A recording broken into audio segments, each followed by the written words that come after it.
Mauni ang mga eksena sa mga super nanny kung magsundo sa mga alaga. Wow. Namutang sa eye drop sa mata, nagbutang og sunscreen sa noo, nagready po na yung tawag antipara ug kalo kay grabe kainit. 12:13 PM na pala, so let's go na magsundo ta. Another day, another life. Bag-utang ligo karong buntaga mga palangga. Dili kayo ko galigo kada adlaw. Alternate ko galigo tungod sa kainit sa tubig. Kay samot na gid ta maupaw. So mauna ang kita bantayan gid nato ang atong kaugalingon nga dili gid ta magpasagad permanente. So bago ko magsundo mga langga, mamutang sa kog eye drops sa ako ang mata, then nagbutang ko ana og sunscreen. Kay para nga dili rasad kay ta masunog kay karon gyud mga summer mga palangga, grabe jud kayo kainit. Remember na ako katong nagadto ko sa resort, grabe mura nagyud kog kamatyo nun. Kay grabe kainit nga dili ko makaginhawa. Mao na nga karon gabantay na ko sa ako ang kaugalingon nga before ko mulakaw og mugawas, mamutang na gyud ko og sunscreen, mudala ko og tubig kay para secured sa to ang kaugalingon. Nagready lang po dayon ko og kalo og antipara kay para nga dili rasad kaayo init pag mugawas ko. Kay mobaklay pa man ko pag mugawas sa ilang eskwelahan. So 11:34 na napakoy time kay dapat unta alas 12 ay ako mulakaw. So ninaog ko ana mga palangga kay para nga magready ko sa gawas. So nakita na ako nga murag hugaw pa ang area sa kitchen, sumautoa nga nagmap lang usa ko para nga magwaiting ko na apay mga 26 minutes para nga mulakaw ko. So mauna ko ang gibuhat before ko naglakaw.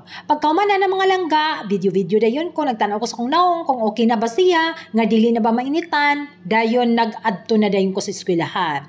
So mauna ang pag-adto na ko sa eskwelahan mga palangga, mauna akong eksena, 12:13 na di ay, wa ko kabantay sa oras, dayon video dayon ko din ha. Grabe katsada ang view diri sa Qatar. Mauni ay mohang makita kung mogawas ka. Dili pa ni siya ang city pero makita nimo ang mga building, wa jud kay makita nga tao dinhi. Puro ragid mga sakyanan. Maski sa mga silingan nimo dili gid ka makakita diri nga naglakaw-lakaw. Siguro tungod sa kainit. Ug inani pud na ang ilang rules diri sa Middle East nga bawal ka magbaklay-baklay. Pag-abot na ko mga palangga kay late naman lagi ko, naglihira na ang mga sakyanan, daghan na kayo nagparking. Naguol na mi kung asa mi magparking, kay lagi need namo niya nga diri mi sa duol sa eskwelahan. Grabe kayo kainit paggawas nako, may gani kay nakadala lagi ko og kalo og antipara. At least pang protekta na sa to ang mata kay labi na kay daot na gid ang ako ang mata, so kinahanglan gid nako nga protektahan niya. So mobaklay pa dayon ko ana padulong didto sa ilahang sulod sa eskwelahan. Bawal mag-picture, bawal mag-video sulod sa ilang eskwelahan. So diri ra ko sa gawas nag-video. Inani sila ka istrikto mga palangga. Hangin pud kay sa nga tanan while nagabaklay ko, mao gabantay ko kay puro ra ba ni mga lalaki diri basan nya madagma ko kalit dinhi. Gid kayo kainit dinhi nga dapita. Ambot ngano ni wala jud kay makita nga mga nagpayong diri maski unsa ka init. Sana all walay nagpayong diri. So pagsulod na ko ng mga palangga, nakita na dahil ako ni akong mga kauban. Halaka na ngaon naman ni sila og chips, na ay mga dala og chips, na ay nagdala og ice cream. Makapasok, diba? yung last number na lang hindi ayan ang makapasok. kainan. Yan na. Yung last number 1 yung sa ID ko. Masarap to, tatlo, ano to eh. Kaya nga, tatlo 10. Masarap, di ba? Masarap, di ba? Damdamin mo muna bago. Meron na dyan, no?